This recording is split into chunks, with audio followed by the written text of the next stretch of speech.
चलिए good morning students. ध्यान देंगे हम लोग। आज जो हम लोग का नेक्स्ट टॉपिक स्टार्ट हो रहा है वो क्या है? Linear equation in one variable, है ना। तो linear equation in one variable का चैप्टर हम लोग पढ़ेंगे, ठीक है।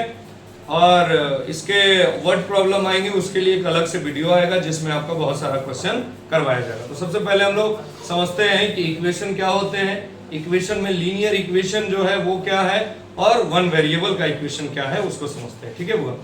तो ध्यान दीजिए, इक्वेशन वैसे अरेंजमेंट है जिसमें हम लोग वेरिएबल और कांस्टेंट को फंडामेंटल साइन की मदद से जब जोड़ते हैं आपस में या घटाते हैं यानी ऑपरेट करते हैं तब जाके जो बनता है वो इक्वेशन बनता है, ठीक है। और वैसा इक्वेशन बहुआ जिनका पावर कितना हो, 1 हो, है ना। Equation having power 1 is called linear equation. उस इक्वेशन को हम लोग क्या कहते हैं? Linear equation. और लीनियर इक्वेशन में भी वैसा इक्वेशन जिसमें वेरिएबल की संख्या कितनी हो, 1 हो, है ना। यानी number of variable term is 1, that is known as linear equation in one variable. So our topic is linear equation in one variable. Clear है? चलिए अब जो बोल दिए उसको जरा लिख के दिखाते हैं। देखो, तो इक्वेशन कितने चीजों से बनेंगे आपके? 3 चीज, है ना। क्या क्या होगा? कॉन्सोनेंट नहीं, कांस्टेंट। कौन हो रहा है? कॉन्सोनेंट, कांस्टेंट और यहाँ पे साइन, फंडामेंटल साइन। तो कांस्टेंट क्या होते हैं? जो कभी नहीं बदलता, 1 2 3 4 5 कभी ना बदले। ये क्या हो गए? Plus minus. और क्या होते हैं? Multiply, divide. तो कहना सर एलसीएम का भी साइन होता है, तुम लोग अंग्रेज हो, उसका भी साइन होता है। आगे ध्यान दो, एक क्या होता है? वेरिएबल। वेरिएबल का मतलब ये जो वेरी करे, यानी जगह जगह पे जिसका मान क्या हो जाए? चेंज हो जाए, यानी अननोन टर्म्स। तो X Y Z A B C, आगे कुछ भी आप लोग मान सकते हैं, बहुआ मैया कुत्ता बिलाई, जो भी मानिए आंसर आ जाएगा, ठीक है। अननोन टर्म का मतलब जिसमें न्यूमेरिकल वैल्यू ना हो, कोई एक टर्म जिसको हम नहीं जानते हो और उसका वैल्यू निकाल दे तो क्या है ना। चलिए अब ध्यान दीजिए आगे। जब ये तीनों मिलेंगे तो किसका निर्माण करेंगे? इक्वेशन का। जब तीनों मिलेंगे तो किसका निर्माण करेंगे बउआ? इक्वेशन का। तो इक्वेशन जैसे मान लो 3x + 5 = 8, यह एक इक्वेशन लिख दिए। यह इक्वेशन का एक खासियत है कि इसका जो डिग्री है, डिग्री का मतलब समझते हैं? हाँ, कमाल पढ़ लिखल है। डिग्री कहने का मतलब इसका हाईएस्ट पावर कितना है, वेरिएबल का पावर। यहाँ पे वेरिएबल का पावर कितना होगा? 1। यानी 1 है तो ये बात से हम सहमत है कि ये इक्वेशन लीनियर इक्वेशन है ना बुआ। और इसमें वेरिएबल कौन है? सिर्फ x है। कौन है इसमें वेरिएबल? x है। यानी वेरिएबल सिर्फ ओनली कितने हैं? 1। तो एक वेरिएबल है। तो इस इक्वेशन को हम लोग क्या कह सकते हैं? Linear equation in one variable. कहने का मतलब कि एक वेरिएबल का लीनियर इक्वेशन। क्लियर है बउआ? ठीक है। अब देखो यहाँ पे क्या है, इसमें क्वेश्चन किस टाइप के पर मिलेंगे आपको? तो इसमें क्वेश्चन आपको मिलेंगे वेरिएबल का वैल्यू फाइंड करना होगा। किसका वैल्यू फाइंड करना होगा? वेरिएबल का। जैसे लिख देगा find the value of x। Find the, question है find the value of x। ये आपके क्वेश्चन हो जाएंगे। और इस तरह से क्वेश्चन लिख देगा 8x + 3 + 23 = 27 + 2x। ठीक है।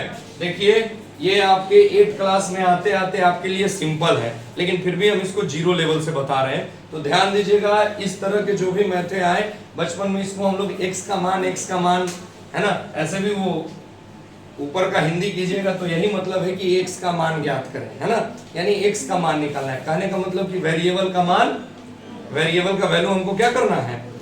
निकालना है, ठीक है। तो इसके लिए हम लोग सबसे पहले इस मैथ में डिसाइड करते हैं। देखने में आपको पता चल रहा होगा कि यहाँ पे 2 प्रकार के टर्म हैं। कितने प्रकार के टर्म हैं? 2 प्रकार के। एक भाई साहब ऐसे हैं जो अपने साथ x लेके घूम रहे हैं, और एक भाई साहब ऐसे हैं जो अपने साथ बिना x के हैं, यानी उनके पास कोई भी वेरिएबल नहीं है, ठीक है। तो हमारा काम क्या होगा? मेन मकसद यही होगा कि x वाले भाई साहब को एक तरफ कर दीजिए और बिना x वाले भाई साहब को एक तरफ कर दीजिए। लेकिन इस तरफ से उस तरफ भेजने का, ट्रांसफर करने का एक रूल होता है कि माइनस जब इक्वल टू के इस तरफ आएगा तो क्या हो जाएगा, और प्लस जब इक्वल टू के इस तरफ आएगा तो क्या हो जाएगा, मल्टीप्लाई जब इस तरफ आएगा तो क्या हो जाएगा, और डिवाइड जब इस तरफ से इस तरफ आएगा तो क्या हो जाएगा होगा। ठीक है। एक और अगर आप सीखना चाहते हैं शॉर्टकट बहुत ज्यादा, तो मल्टीप्लाई हमेशा ऊपर होता है, तो ऊपर से कोई भी चीज कहां चला जाएगा, नीचे, यानी न्यूमरेटर की चीजें जब इक्वल टू के उस तरफ जाएगी तो कहां चला जाएगा, डेनोमिनेटर में, और डेनोमिनेटर की चीजें कहां चली जाएगी, न्यूमरेटर में। हिंदी में बोले तो नीचे वाला ऊपर और ऊपर वाला नीचे। ठीक है, जब इस तरफ से उस तरफ भेजेंगे तो इसको हम लोग सॉल्व करते होगा।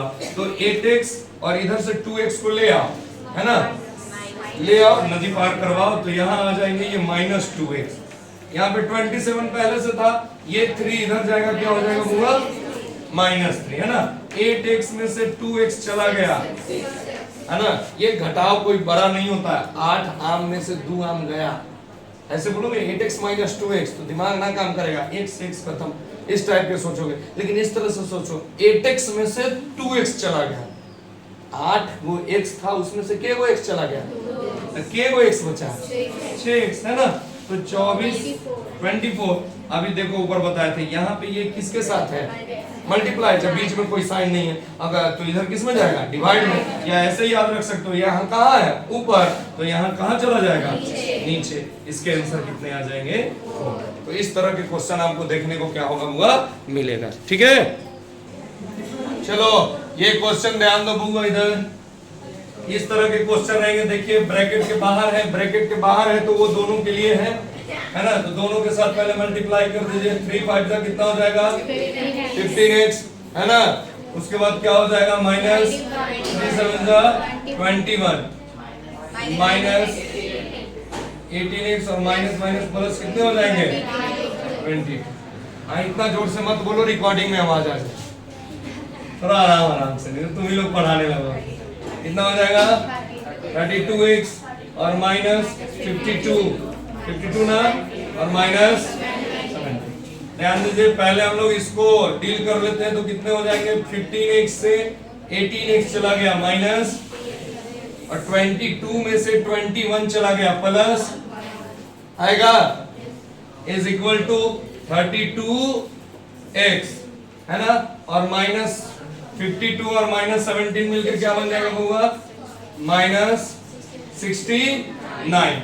अब देखो ये भाई साहब को इधर ले आओ, -3x -32x is equal to -69 और -1, तो कितने हो जाएंगे -35x इज इक्वल टू -70। यहाँ पे x को छोड़ दो, क्या आएगा -70 अपॉन -30, माइनस है, और ये 2 टाइम्स में, यानी x का वैल्यू कितना आ गया होगा 2। क्लियर है ना, कोई डाउट, ठीक। बोर्ड पे क्वेश्चन दिख रहा है, बनाए, अच्छा नहीं बना, चलो इस टाइप का क्वेश्चन हम लोग बनाते हैं। और ध्यान देना, छोटी छोटी बातों पे ध्यान देना, क्योंकि छोटी छोटी बातें ही बड़ी हो जाती है ना, उसको ध्यान देना अच्छे से होगा। क्या करते हैं ना, कहाँ भटकने लगे यार, चलो ध्यान दो, इसको हम लोग एक तरफ कर लेते हैं। इसमें तो पहले पता ही नहीं चलेगा किसको एक तरफ करे, क्योंकि सब कुछ झुंड में दिख रहे हैं। ठीक है, तो कोशिश कर लो, ये फ्रैक्शन में है तो एक और फ्रैक्शन वाले को इधर लेके चले आए, अल्लाह नहीं करो किसी को भी लेके आ सकते हैं, क्योंकि जिसका कोई नहीं है उसका भगवान तो है, मतलब मैथ में जिसका कोई नहीं उसका मन तो है ना, तो किसी को भी लेके आ सकते हैं। लेकिन हम लोग इसको लेके आएंगे, क्योंकि बाद में क्रॉस मल्टीप्लिकेशन करना पड़ेगा, तो ये आसान हो जाएगा, समझ रहे हो। चलो, तो इसको इधर ले आऊंगा, ये माइनस में किस में आ जाएगा 3x + 10 upon equal to 4x plus, देखो बुआ इसका एलसीएम ले लो, कितना आएगा एलसीएम, तो 6 आएंगे, तो ये तो इतना ही रह जाएगा, क्योंकि 1 से गुना करने से कोई फर्क नहीं पड़ता है, प्लस इसमें 3 से इंटू करना पड़ेगा हमको, तो दोनों में करेंगे ना। कुछ लोग बहुत तेज होते हैं, और वो इस कदर तेज होते हैं, जानते हो क्या कर देते, इसमें इससे गुना कर देते, 10 को छोड़ देते, या मान के चलो कभी यहाँ पे माइनस आ जाए तो माइनस साइन के साथ सब में गुना होगा, और नहीं तो ऐसे ही जीवन भर मैथ गलती बनाते रहना। अभी तो 80 में आए हो और एवं क्लासेस में जाके ये सब अगर गलती करते हो तुम्हारी सजा सिर्फ फांसी होनी चाहिए। ठीक है, ध्यान दो। 5x माइनस 4 और ये सही है, मल्टीप्लाई हुआ कितना हो गया 9x और प्लस कितना होगा 30 equal to 4x plus 1 upon 6। ठीक है, इसको हम लोग सॉल्व करेंगे तो 5x और 9x मिलके कितना हो जाएगा 14x और ये plus 26 upon equal to 4x plus 1, जिसका कोई नहीं उसका कौन 1। हम सोचे अमित सर बोलेगा तुम लोग। चलो अब देखो ये आ गया। अब यहाँ के बाद हम लोग क्रॉस मल्टीप्लिकेशन करते हैं। ठीक है, हिंदी में बोले तो तिरछा तिरछी गुना, एक और बोला जाता है इसको व्रज गुणन, यानी कि इसका इससे मल्टीप्लाई और इसका, तो 1 से करोगे तो इस पे तो कोई खास फर्क पड़ने से रहा, लेकिन इधर करोगे 6 से तो फर्क पड़ेगा कि नहीं पड़ेगा, फर्क प्रभाव। 26 इज इक्वल टू कितना होगा 24x प्लस 6। देखो 14x और यहां से ये किस में है, इधर आएगा minus 24x is equal to, यहाँ पे 6 है और ये minus 20 minus 10x is equal to minus से minus cancel, x equal to 20 upon 10। इसका भी आंसर कितना आ गया पूरा 2x इक्वल टू क्या है, आज हम लोग जो मैथ बना रहे हैं उसका आंसर 2 ही आ रहा है। ठीक है, तो बना लो इसको। चलिए देखिए इसको बना लेते हैं हम लोग, है ना। ये क्वेश्चन इस टाइप का क्वेश्चन आपको दिखे तो इसमें हम लोग वही मेथड यूज करेंगे, क्रॉस मल्टीप्लिकेशन, है ना। तो क्रॉस मल्टीप्लिकेशन कर दीजिए, तो ये इसका मल्टीप्लाई किसके साथ हो जाएगा 4 प्लस 5x के साथ, और इसका मल्टीप्लाई किसके साथ हो जाएगा 1 माइनस 5x के साथ, है ना बुआ। तो ध्यान दीजिएगा, ये इससे मल्टीप्लाई होगा, पहले ये इससे, फिर ये इससे, और ये यही रूल था ना मल्टीप्लाई का, पढ़ाए थे बाइनोमियल्स इनटू बाइनोमियल्स में ये चीज, जब पॉलिनोमियल नाम का चैप्टर पढ़ाए होंगे। ठीक है, भले आप लोग पीछे का वीडियो ना देखें, पीछे का वीडियो देखते रहिए, आपका कैलकुलेशन रिवीजन सब होते रहेंगे और कैलकुलेशन अच्छा हो जाएगा। ये कितना हो जाएंगे बुआ 8 और ये प्लस 10x माइनस 28x होगा, और इसको करेंगे तो माइनस कितना होगा 35x square is equal to 3 minus 15x plus 7x minus 35x square. जो एक जैसा दिख रहा है उसको हम लोग जोड़ घटाव कुछ है उसको कर लेते हैं पहले। तो 10 में से 20x 8x जाएंगे तो माइनस 18x और minus 35x is equal to 3 minus कितने होंगे होगा और माइनस 35x स्क्वायर। अब देखो होगा एक तरफ करो x वाले को, तो पहले इधर देखो हम लोग पावर के अनुसार लिख लेते हैं 35x स्क्वायर माइनस 18x, ये माइनस इधर से क्या आ जाएगा प्लस में 8x, और ये माइनस में तो इधर किस में आ जाएगा प्लस। यहाँ से 3 बेचारा अकेले था, अब ये जाएगा तो माइनस कितना हो जाएगा 8।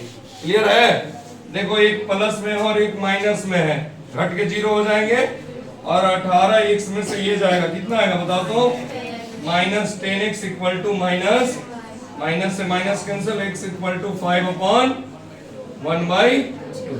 कोई दिक्कत नहीं ना। इस टाइप के क्वेश्चन आपको देखने को मिलेंगे, जितने टाइप बताए हैं उतने टाइप के। वर्ड प्रॉब्लम के लिए एक अलग से हम लोग का वीडियो आएगा जिसमें सभी प्रकार के वर्ड प्रॉब्लम होंगे। ठीक है।